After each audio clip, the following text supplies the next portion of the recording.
Shalom, Moody, ¿cómo estás? Shalom, shalom, Pablo. Tanto tiempo, tantísimo tiempo. Sí, sí. Tan- Tantísimo tiempo como calculo 2 meses, ¿no? 2 meses y medio que Más, estuvimos juntos en sí, Israel. sí, sí, sí. El tiempo está volando y bueno, y lástima que todavía estamos 600 días desde que inició esta guerra, que de algunos aspectos ya traté de hacer el cálculo de que tiene más o menos 20.000 días.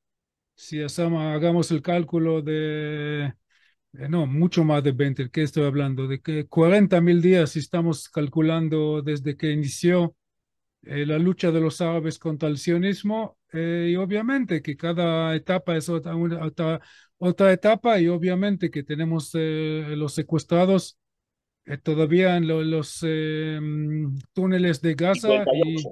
cómo? Los 58 que faltan. Claro, sí, y bueno, y eso es obvio, ¿no? O sea, el hecho que la gente en este momento están protestando en Israel, hay algunos focos de demostraciones, y yo no entiendo, realmente no entiendo contra quién están demostrando. La gente están mezclando, ya siguen mezclando los tantos después de 600 días, están mezclando el resultado con la causa. Y la causa prima es la misma causa prima, y la gente tiene que entender con todo la tristeza, con toda la angustia, con todo el dolor, y me duele, y cada persona que habla de eso le duele, y cada persona con algo de esencia, no necesariamente tiene que ser judío, ni siquiera israelí, pero hay que entender que no se puede dejar que esta máquina bélica que lo dejamos crecer por 20 años, engañando a nosotros mismos, que eso no puede quedar en pie bajo ningún concepto, bajo ninguna presión, sea el presidente de Francia, el hipócrata, sea el primer ministro de Canadá, que no tienen absolutamente nada que ver con la realidad, no entiende qué es la realidad, ni siquiera con un presidente en Estados Unidos que supuestamente es el mejor amigo de Israel, pero en el próximo segundo cambia de su postura porque él quiere hacer América grande, que en MAGA, Make America Great Again, lo cual me parece perfecto, igual como Milei le importa a la Argentina, y igual como a Trump le importa los Estados Unidos, me parece perfectamente bien. Entonces los israelíes tienen que entender si quieren seguir viviendo, no estoy hablando de paz, ¿no? Pero por lo menos algo, un poco más de seguridad. Este grupo bélico no puede quedar en pie bajo ningún concepto. Entonces, el resultado es que los 58 siguen estando ahí, y bueno, el hecho que el mundo no dice nada, que la Cruz Roja ni cualquier otra organización internacional que tenga algún contacto con estos secuestrados, eso nadie habla, ¿no? Solamente de la ayuda humanitaria a los pobrecitos palestinos que están ahí en la franja de Gaza sufriendo del terrible ejército israelí, que está más que todo con sus manos atados. Y estoy repitiendo cosas que yo he dicho un mes o 2 meses después que empezó la guerra, y después 5 meses, después 7 meses, después un año, y ahora estamos contando 600 días. Y si me preguntas, no tengo, otra vez, como siempre digo, no tengo la bola de cristal, no sé qué será el futuro, pero yo calculo que eso va a seguir un rato más, un rato largo más. Eh, y bueno, se puede comparar eso cuando estamos hablando de este tipo de gente. O sea, son gente en su figura externa, ¿no? Que no son jirafas ni tampoco son gatos. O sea, son gente en el sentido que son seres humanos, pero bajo ningún concepto que estamos compartiendo en todo el mundo civilizado, sea en Japón, en Canadá, en Inglaterra, en Francia, en Argentina, no son seres humanos, y pueden hacer la comparación con otros casos de rehenes que tenían este tipo de gente, que lo podemos nombrar como musulmanes salafistas, o como árabes pro-palestinos, o como árabes anti-occidentales, o como lo que sea, no todos los árabes son iguales, pero es un hecho, ¿no? En los últimos 30, 40 años estamos enfrentando este tipo de situación. Habían rehenes ingleses de 10 años y hace poco fue liberada una mujer yazidi, ¿no? Que pertenece a una etnia en Irak que fue secuestrada por la ISIS hace 10 años y el ejército israelí lo liberó.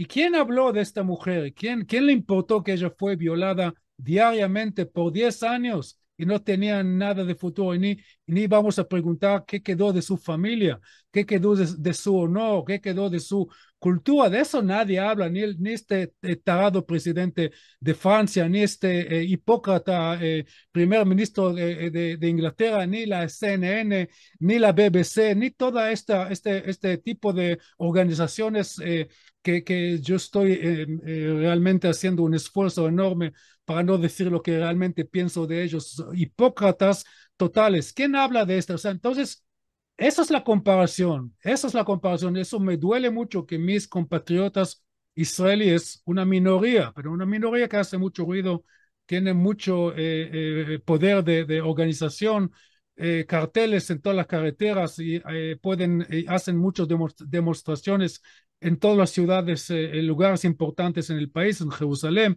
en Tel Aviv más que todo, y me duele mucho que ellos siguen no entendiendo con quién tienen, con quién tenemos el trato. No estamos hablando de un partido de fútbol que el referí se equivocó y estamos ahora usando el VAR para ver si había una posición adelantada o no. No, estamos en una situación que uno espera que después de ya estamos en el año 2025, la gente ya entienda con quién tiene el honor, ¿no? De tratar, y no solamente acá en el Medio Oriente, sino en los campus, en las universidades en Estados Unidos. Gente que dicen claramente que ellos odian el mismísimo país que lo están hospedando y le dan dando todo, educación y seguridad y comida y o sea, toda la maravilla que es los Estados Unidos. Y ellos dicen claramente queremos destruir esta civilización. Y la gente sigue no entendiendo, ¿no? Entonces, eso me duele mucho y el hecho que estoy diciendo prácticamente lo mismo, ya más o menos 600 días, eso es una muy, muy mal señal para el futuro, ¿no? Pero yo, como siempre, soy optimista, entonces yo pongo el hincapié sobre la mayoría de la gente, la mayoría más calladita, ¿no? Así se dice en hebreo, la mayoría que está ocupando de su vida, de alimentar a sus familias, de hacer sus deberes y ellos, o sea, intuitivamente entienden perfectamente que el enemigo ni es Netanyahu, ni está sentado en Cesarea o en Jerusalén, más allá que Netanyahu es un da muy mal ejemplo como primer ministro, nunca habla nunca usa la empatía para identificarse con el dolor de la gente que realmente están sufriendo, pero en ese sentido él sigue siendo igual, es el mismo carácter que tiene ya 25 años como político, que él está aprovechando las grietas y las brechas y la mala sangre que hay entre los extremos en la sociedad israelí. Y es una lástima que él no se está portando mejor, pero la gente tiene que entender, haciendo todo el cálculo, diciendo todas las verdades básicas, que el enemigo de Israel y del pueblo judío y por ende de la sociedad libre en el mundo está en Teherán, más que todo en Teherán. Es un régimen, ya estoy diciendo eso, ya más de un año, es un régimen que hay que destruirlo completamente. ¿Cómo? ¿Cuándo? ¿Quién? Eso es una otra cuestión. Y no tenemos, Udi, sí, un segundo, sí. para aclarar, no tenemos nada. La 99.99% de la sociedad israelí no tiene absolutamente nada contra el pueblo iraní. Es más, la mayoría de los israelíes se sienten muy mal, muy tristes, porque ellos es un buen pueblo, buena cultura, tienen que sufrir este régimen podrido y corrupto y malo, ¿ok? Entonces, ahí está el problema. Perdón por hablar tanto, No, pero no. No, no, Udi, es que realmente hay dos cuestiones. Primero, te estoy siguiendo con atención y estás haciendo, no sé si la palabra es un resumen, pero sí un raconto de lo, más o menos de lo ocurrido en estos 600 días, ¿no? Sí, Insistiendo y lógicamente con cuestiones que vos observaste desde el primer momento y que en estos 600 días no han cambiado. Por ejemplo, esto de Irán, ¿no? claro. Esto hace 600 días estábamos frente a la misma situación. El 6 de octubre estábamos frente a un Irán que es la cabeza de un pulpo con tentáculos en distintos lugares, que se dedica a atacar sistemáticamente al Estado de Israel y ya sabemos los motivos. Como dice la canción de Sabina, le sobran los motivos. Le sobran los motivos para atacarnos y para incluso amenazar con la extinción de Israel y acabar con el pueblo judío. Pero en esta cuestión concreta, que no, eso no ha cambiado en 600 días. Ahora hay una cuestión que yo veo que se ha agravado en 600 días. Hace 601 días atrás, el 6 de octubre, había ya un enfrentamiento muy grande por divergencias casi irreconciliables en la política israelí, que la democracia, única democracia de Medio Oriente, extraordinaria democracia, con todo lo que le toca convivir y con todas las contradicciones a las que tiene que someterse, esa magnífica democracia que es Israel, el 6 de octubre estaba en una situación de una confrontación política y forzando a las instituciones, la justicia, ya sabemos el trasfondo, ¿no? Cómo juega Sí, cada actor, los medios, etcétera. Eso ya sí, estaba el 6 de octubre. Ahora en 600 días es una situación, por ejemplo, Irán en 600 días, desde el 6 de octubre a hoy, si creemos en los informes de inteligencia, que yo sí creo personalmente, Irán está mucho más desgastada, Irán tiene sus defensas aéreas casi en un estado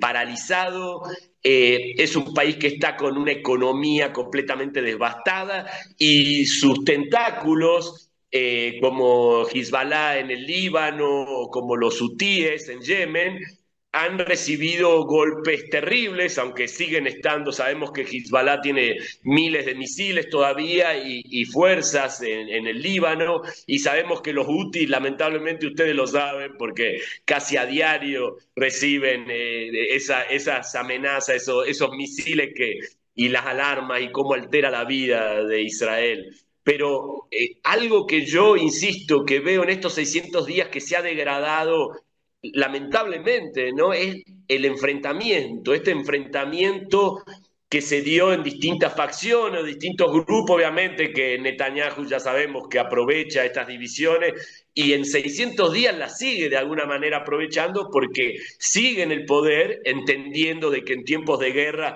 hay un principio que Israel siempre respetó de que no se toca y también teniendo muy presente tu análisis político, que incluso si hoy se presentase Benjamín Netanyahu en las elecciones, es muy posible que logre incluso de nuevo formar gobierno por todas estas cuestiones tan complejas que vos nos has enseñado y nos enseñás siempre de la política de Israel. Pero mi pregunta a la que quiero ir, Udi, es más allá del contexto internacional. Fíjate que los franceses no cambiaron.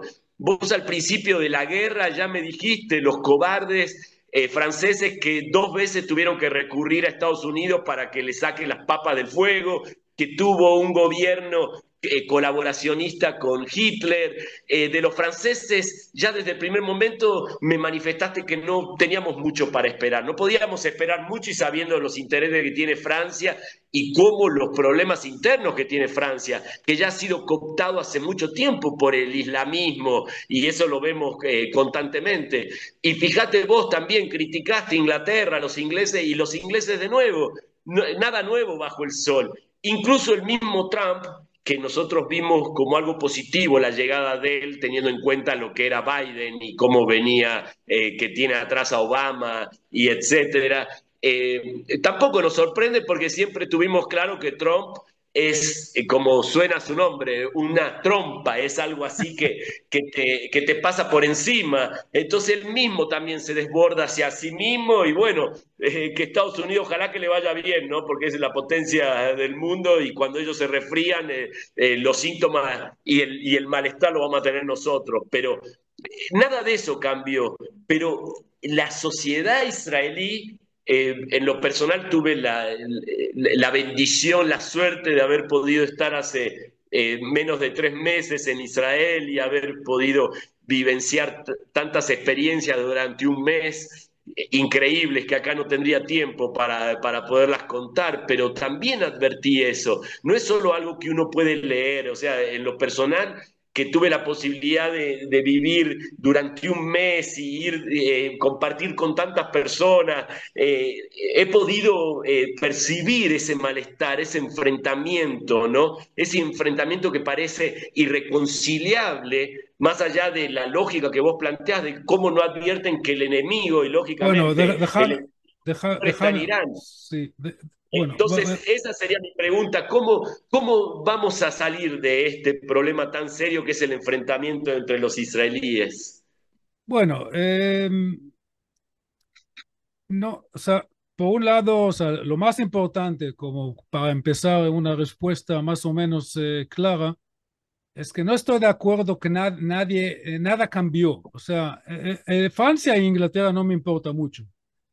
Son países que viven en el pasado como la gloria de hace 200 años.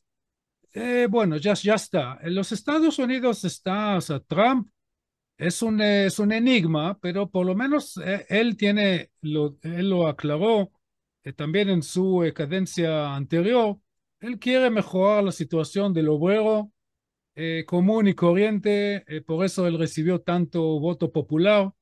Él quiere mejorar la economía y el enfrentamiento más importante que él tiene, obviamente, es con China. Y China tiene sus asuntos, y India, y bueno, toda esta región, Japón y Corea del Sur y Corea del Norte, bueno, todo eso. Así que para mí eso no está resuelto. No es que tenemos que bajar los brazos o qué sé yo, ceder la importancia de nuestro comportamiento, de nuestro lugar en un mundo bastante cambalache, bastante enquilombado. No hemos mencionado ni a Putin ni a Zelensky, toda esta cuestión. Y obviamente Siria que cayó y Turquía que penetró y las tensiones que están eh, Y subiendo. Qatar que sigue teniendo un Claro, lugar protagónico claro, y y es el Qatar, y número bueno, uno. no, pero yo quería mencionar a Grecia y Turquía, que es tensiones entre dos miembros muy importantes de la OTAN. Bueno, así que el panorama global, local y regional sigue siendo muy importante, pero bastante inclara e inestable y imprevista. Yo espero, por ser optimista, yo espero por lo bien, pero eso no sé cómo va a terminar. Ahora, habiendo dicho eso, vamos a volver a la pregunta tuya. Ahora, bien, por un lado tenés razón y la brecha irreconciliable, como dijiste 2 veces, y hay mucha gente en sentido que son muchos, son miles, pero en relación, en porcentaje son muy pocos. Uno tiene la sensación cuando él va en la calle y ve los carteles enormes que están ahí en las carreteras en Tel Aviv. Y todos los fines de semana, todos los sábados a la noche hay una manifestación y la gente están de vez en cuando cortando carreteras y están quemando gomas de autos usados y este tipo de... La policía a veces pega y hace un lío y después salen los títulos de los diarios, de los medios, ¿no? Que había mucha violencia. Bueno, la mayoría de la gente entiende perfectamente bien que no tenemos ningún motivo por una guerra civil. Y todas las comparaciones con Estados Unidos en el siglo XIX, Argentina en el siglo XIX, es otro contexto, es otra ópera. Estamos en otra. Dos israelíes pueden putear uno al otro al lado del semáforo. 5 minutos más adelante van a encontrar en el mismo banco y van a descubrir que el fulano conoce el mulano, que porque la hija del hermano del vecino estuvo en el ejército con el hijo del hermano del cocinero. Por un lado tenemos la idiosincrasia de los israelíes que gritan, que discuten, que putean. Por otro lado, es la misma energía social que viene del lado muy positivo de solidaridad y la gente le importa uno del otro y todo el mundo le importa el futuro tanto es de su vida particular, familiar y comunitaria como del pueblo judío en general y el Estado de Israel en particular. Entonces, tenemos esta contradicción y tenemos que entender que eso no necesariamente nos va a llevar a una guerra civil. Claro que todo puede pasar. El historiador tiene el deber de decir todo es posible. Si había Hitler y si está Hamas y si Irán sigue siendo un estado miembro de la ONU, ya del año Terrorista. 70, 79, entonces todo puede pasar. Todo puede ser. Entonces, eso también puede pasar cualquier cosa en Israel, pero calculando, haciendo el análisis, preguntando sobre qué va a haber una guerra, qué pasó hasta el 6 de octubre, qué fue la gran discusión. La gran discusión está muy parecida a lo que está pasando en Argentina, por lo menos yo conozco por lo menos 5 años o más, la composición de la Corte Suprema. Yo me acuerdo que en Argentina faltan, no sé si todavía, pero faltaban jueces que teóricamente tienen que haber 7, si me acuerdo bien, y habían 4. ¿Y por qué? Porque no se pusieron de acuerdo quién va a ser el quinto, el sexto y el séptimo, y ahí no conozco todas las reglas. Pero, y eso qué refleja en Argentina? Eso refleja una brecha, una discusión entre la derecha y la izquierda en cuestiones judiciales que tienen que ver con la política económica, que tienen que ver con la política sociocultural. Entonces, en Israel tenemos algo parecido y eso también pasa en Estados Unidos en otra forma, pero porque ellos son mucho más ordenados, pero toda la lucha, quién va a ser miembro de la Corte Suprema, tiene que ver con eso. Y los israelíes, muchos, yo también, inclusivemente yo y gente mucho más importante que yo, ya mucho antes de Netanyahu, ya están diciendo más de 20 años que el balance entre el poder de los jueces de la Corte Suprema y el Parlamento y el poder ejecutivo se fue demasiado al extremo del poder judicial. Ya que rebobinar o reorganizar o recalibrar este balance y es muy difícil porque la gente no quieren escuchar uno al otro, entonces llegan a los gritos. Me parece mal, es una lástima que los jueces y también Netanyahu y también ¿cómo se llama? El secretario de Justicia, todos son tarados en el sentido que están como los burros están, pero así es. La hinchada de River putea a la hinchada de Boca. Entonces acá igual, es una lástima, no debería ser así, pero eso no es una causa por una guerra civil. Una cosa. Y la segunda cosa es la guerra. ¿Cómo terminar esta guerra? Y yo ya dije que hay una minoría que tiene mucha potencia en los medios que dicen que hay que terminar la guerra ya y traer a los secuestrados todos ya, como si es cuestión nosotros de Netanyahu. Él va a decir, no, eso está claramente que el Hamas ni siquiera se va a recibir todas las condiciones ridículas que esta gente está diciendo que tenemos de dejar jamás, tampoco van a liberar todos los secuestrados porque lo van a utilizar como palanca, ¿no? Para asegurar que ellos, Moneda de cambio. ¿cómo? Como moneda de cambio Como para lo moneda, que ellos quieren. exactamente, como moneda de cambio. Entonces, ahí está, o sea, la mayoría de los israelíes, si bien tienen bronca con Netanyahu, están podridos de la guerra, que están cansados, que están preocupados porque sus hijos van a ir al ejército el año que viene y eso no tiene fin. Eso es obvio, ¿no? Eso yo no puedo discutir con alguien que dice que la situación en ese sentido está mal, pero la gente, la mayoría de la gente entiende y por hecho, y es un hecho, yo lo sabía desde el año 22, que este gobierno, y claro que no sabía en el 22 que vamos a tener una guerra y tampoco sabía que vamos a tener esta discusión sobre la cuestión judicial. Cuando yo vi la coalición que Netanyahu armó en el noviembre de 2022, si me acuerdo bien la fecha, no, en enero de 23, las elecciones eran en noviembre de 2022, Entonces, en el momento, él hizo manipulación muy fea, ¿no? Que él trajo el país a cuatro, tres o cuatro campañas electorales en 3 años. Una cosa, es el tipiquísimo Netanyahu.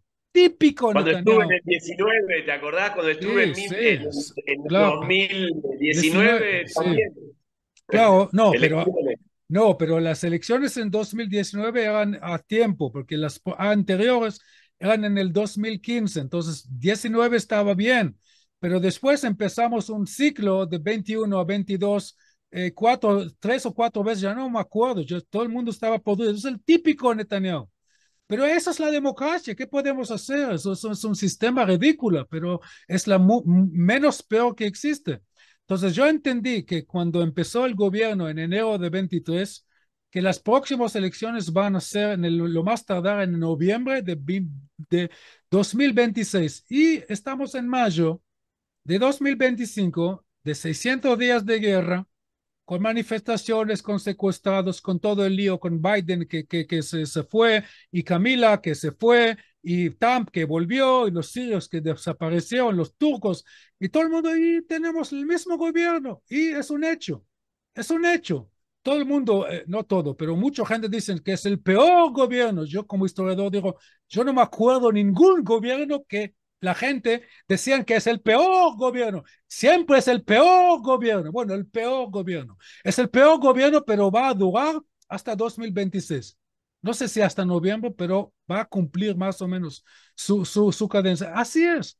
Y después vamos a tener elecciones y ya hay nuevos candidatos, hay viejos nuevos. El Bennett, que fue primer ministro por un tiempo, que el Likud, el partido de Netanyahu, hizo bolsa, lo dijo de todo, que es un traidor, que ellos se portaron peor que la izquierda hoy en día, mucho peor, sin guerra y sin nada. El gobierno de Bennett fue uno de los mejores desde el punto de vista de la derecha. La contribución del gobierno de Bennett, ¿no? De punto de vista de la derecha fue de la mejor en 20 años, mucho mejor de Netanyahu, lejos mejor, en cualquier aspecto, cualquier aspecto. Bueno, pero así es la democracia, es una democracia parlamentaria muy débil. Entonces, cuando hay 61 bancas y uno renuncia, cae el gobierno y hoy tiene Netanyahu 64 y no cae el gobierno. Y la gente tiene que entender eso y la gente entiende, lo entiende claramente. Entonces, yo no creo que vamos a tener una guerra civil y el hecho que las discusiones son irreconciliables. Reconciliables. Ok, es cierto, hay cosas que no tienen reconciliación ni en la pareja, ni entre amigos, ni entre empresas, ni mucho menos entre países. Estados Unidos e Israel es un ejemplo excelente. Nunca había acuerdo en nada, sin embargo hay relaciones muy cercanas. Igual entre China, 800, en 600 días de guerra, Udi, sí. 800 aviones llegaron a Israel con armamento desde Estados Bueno, Unidos. bueno, entonces ahí tenés. Y por un lado, por el otro lado, discusión y todo el tiempo ahí, no hagan eso, no hagan eso, no hagan eso, si hagan eso, ayuda humanitaria, que así, que así, que entonces así es. Hay cosas que no tienen solución, no tienen reconciliación. Y nosotros como seres humanos adultos tenemos que seguir tratando este tipo de temas eh, como adultos. O sea, estamos mejorando la situación, nunca encontrando la solución, no existe la solución. Entonces, en eso estamos, es como la salud del ser humano. Estamos sanos, enfermos, sanos, enfermos. 80, 90 años, morimos y ahí ya hay la solución final. Cuando estamos muertos ya no hay problema de salud. Entonces, la analogía es bastante clara en la vida política de la democracia, no hay solución. Tenemos que aprender cómo vivir con la polémica y en esto estamos yo creo que estamos bastante bien a pesar de todo. Y creo que con eso llegó el tiempo de cerrar, ¿no? Porque ya estamos hablando Sí, demasiado. Udi, pero antes de cerrar quería tener presente, me acuerdo en el primer momento de la guerra, me generó una preocupación que hasta ese momento no había tenido, que era este grupo terrorista, esta milicia de los hutíes. Y Sí, yo recuerdo que te pregunté, Udi, ¿qué va a hacer Israel con los hutíes que comenzaban tímidamente a mandar misiles y drones? Y yo recuerdo muy bien, tu respuesta fue algo así como que seguramente era un tema que se iba a abordar con una alianza a través que hacía falta una coalición internacional, teniendo en cuenta la cuestión geopolítica, ¿no? sí. Y mira, para ver cómo todo se complejiza, a veces uno no lo imagina. Ya en ese momento vos imaginabas entonces una coalición, que Israel no se iba a hacer cargo inicialmente del tema de los hutíes porque tenía el problema de Hezbollah en el Líbano Sí, y de Gaza y todo lo sí, que ya sabemos. Mirá cómo ha pasado el tiempo, hay amenazas que, pongo entre comillas, se han logrado neutralizar y debilitar enormemente como Hezbollah, y los hutíes, más allá del daño que no solo que le hizo a Israel y le sigue haciendo con el último bombardeo que supuestamente acabó con el último avión que quedaba, sino que Estados Unidos, meses de ataque, y fijémonos cómo terminó. Estados Unidos logró negociar su interés y quedó Israel de alguna manera, entre comillas, solo frente a este grupo de los hutíes, ¿no? sí. Eh, entonces, mi pregunta, Udi, que en su momento te la hice y me orientaste por el lado de una coalición, me gustaría saber, como un dato interesante, ¿qué te parece en base a tus conocimientos y a lo que vos podés conocer mucho más que cualquiera? ¿Cuál crees que va a ser el camino ahora con los hutíes, ¿no? ¿Cómo va a seguir esto? Mira, hoy justamente la Fuerza Aérea israelí bombardeó la ciudad de Sanaa. El Ellos, aeropuerto. bueno, no, esta gente no le importa la vida. Ellos están dedicados a la guerra, a Al la botillo. muerte, al odio. La única, no son cambiables en nuestra generación, ni es tampoco nuestro papel de y tratar de educar a esta gente. Es imposible. La única cosa es tratar de debilitar esta gente y la única forma de hacerlo es eliminar el régimen en Teherán. Punto com es la única solución, único camino. Cuando yo pensé que con una coalición, que había una coalición de los británicos, los americanos, y que ellos, ¿qué hicieron? Bombardeaban. Entonces, yo estoy seguro que ellos tenían muchos éxitos, pero eso es muy relativo porque en definitiva, no tienen ningún palanque, no tienen ningún palanque, se dice, ¿no? Para empujar ningún botón, ninguna moneda de intercambiar con esta basura humana. Entonces, la única forma es cerrar la canilla, porque son primitivos, son degenerados, no tienen una industria propia. Ellos reciben todo de Teherán, de todo de Irán. Entonces, esa es la cuestión. Eliminar el régimen de Irán y con eso podemos tener un mejor mundo. Ahora, ¿Y eso cómo sigue eso ahora con ¿cómo Trump sigue eso? negociando directamente con Irán y Mira, pidiéndole a Israel que tenga no, paciencia? bueno, puede ser una maniobra, una manipulación, porque así es, la política a veces tiene esta forma de hacer camuflaje, como se dice.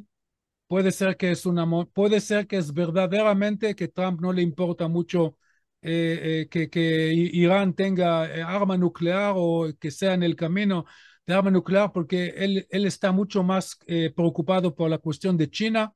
Por eso él está dejando al lado la cuestión de, Rusia y Ucrania, ¿no es cierto? Porque al principio él iba a hacer la paz enseguida y él vio Y ahora que, es un loco.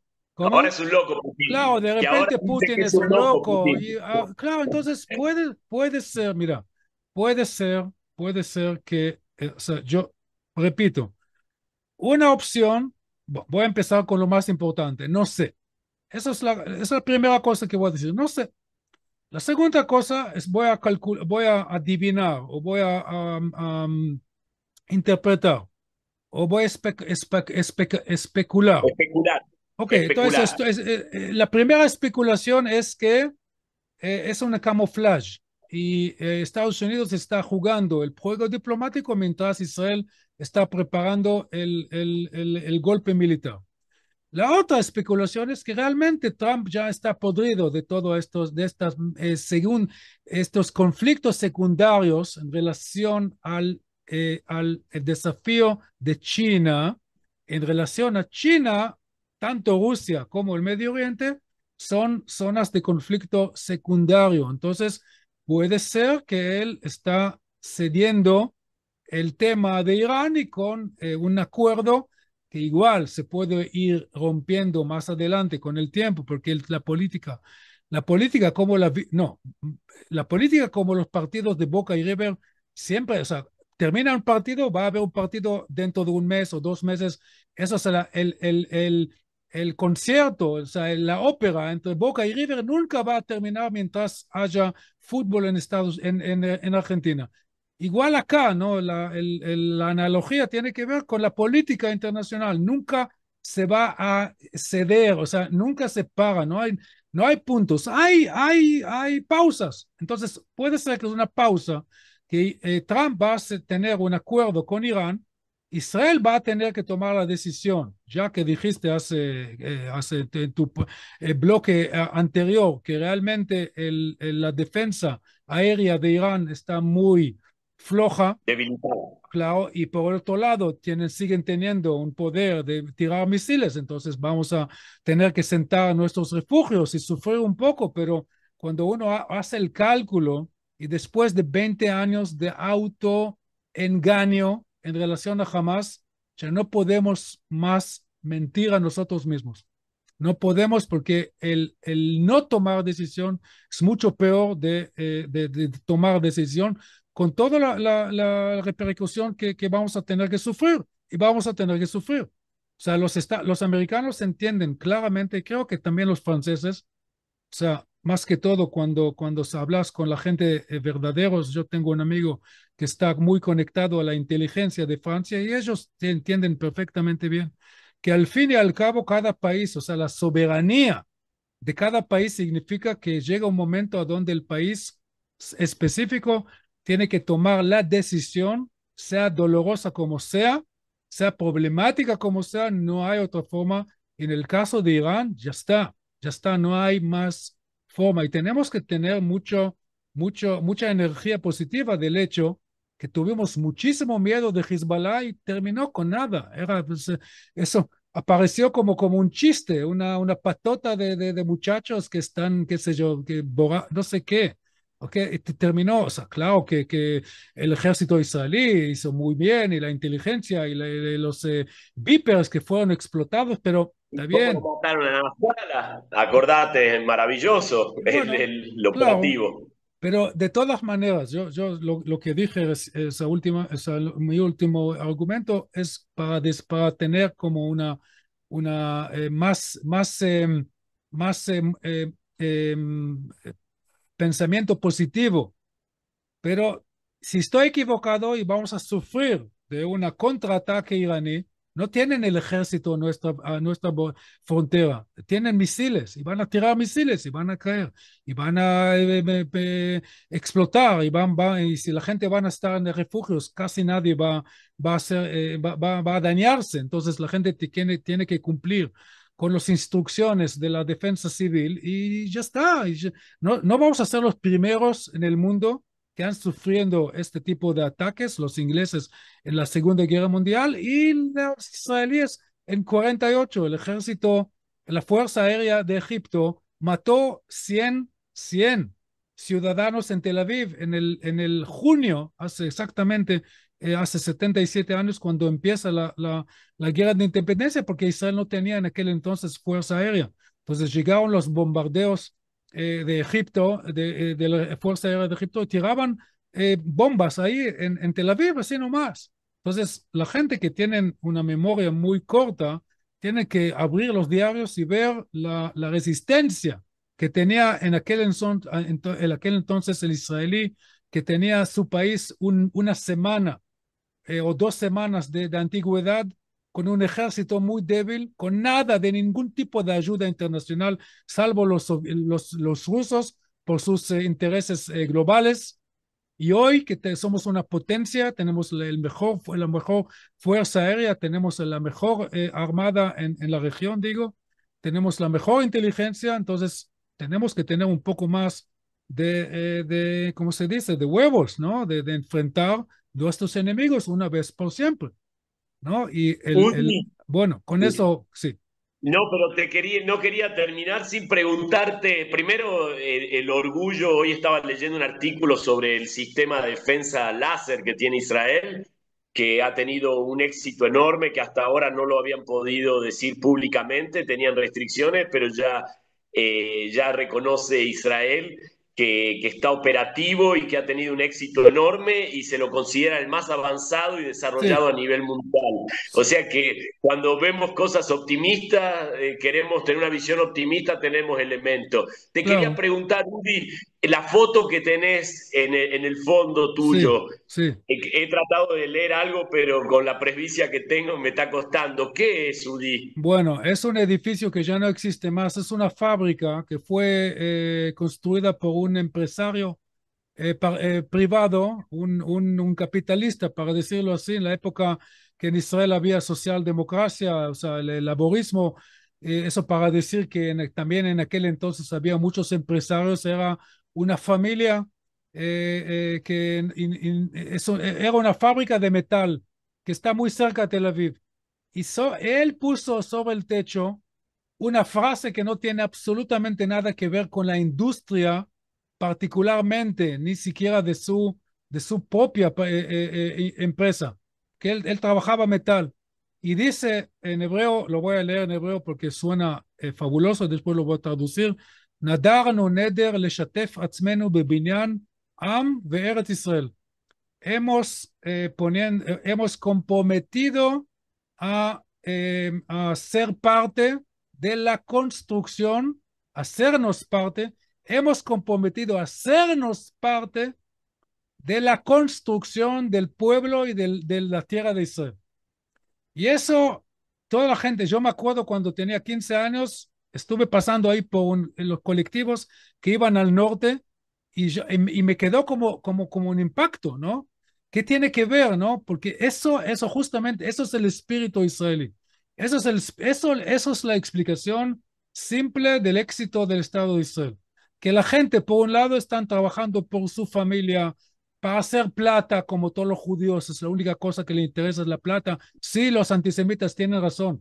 Queremos plata porque nos gusta la vida, nos gustan nuestros chicos. Queremos que nuestros chicos Comprarle juguetes. nos pongan nosotros en el entierro y no viceversa. No como los árabes que están utilizando sus hijos como el escudo humano por su mente corrupta y malvada. Distorsionada, Totalmente, distorsionada. totalmente Los distorsionada y odian más a claro, nosotros de lo que aman a sus exactamente, hijos. exactamente. Y otra vez tu micrófono anda muy mal y tenés que mejorar eso porque es una lástima, porque no entra a transmisión sino después de la tercera palabra y suena mal. Entonces, eso es la explicación. Y gracias que me estás preguntando porque yo estoy utilizando esta foto porque normalmente en los Zooms en Israel, en hebreo, todo el mundo lo sabe leer y me preguntan de qué se trata porque es una fábrica que ya no existe más. Hoy hay un edificio enorme de alta tecnología típica israelí y la familia, me estoy seguro que ya está, el dueño ya falleció y me imagino que el hijo ya está jubilado y los nietos ya están en el ejército, quién sabe. Pero este refrán, hemos comprometido a nosotros mismos ser parte de la construcción de nuestro pueblo y de nuestra tierra. Y eso es el secreto de nuestro éxito. Y con eso creo que podemos terminar. Y a Femeod, Am Sí. Israel Am Jai, Israel Udi, Jai. te mando Pablo, un abrazo gracias. enorme, cariños y nos vemos pronto. Muchas gracias.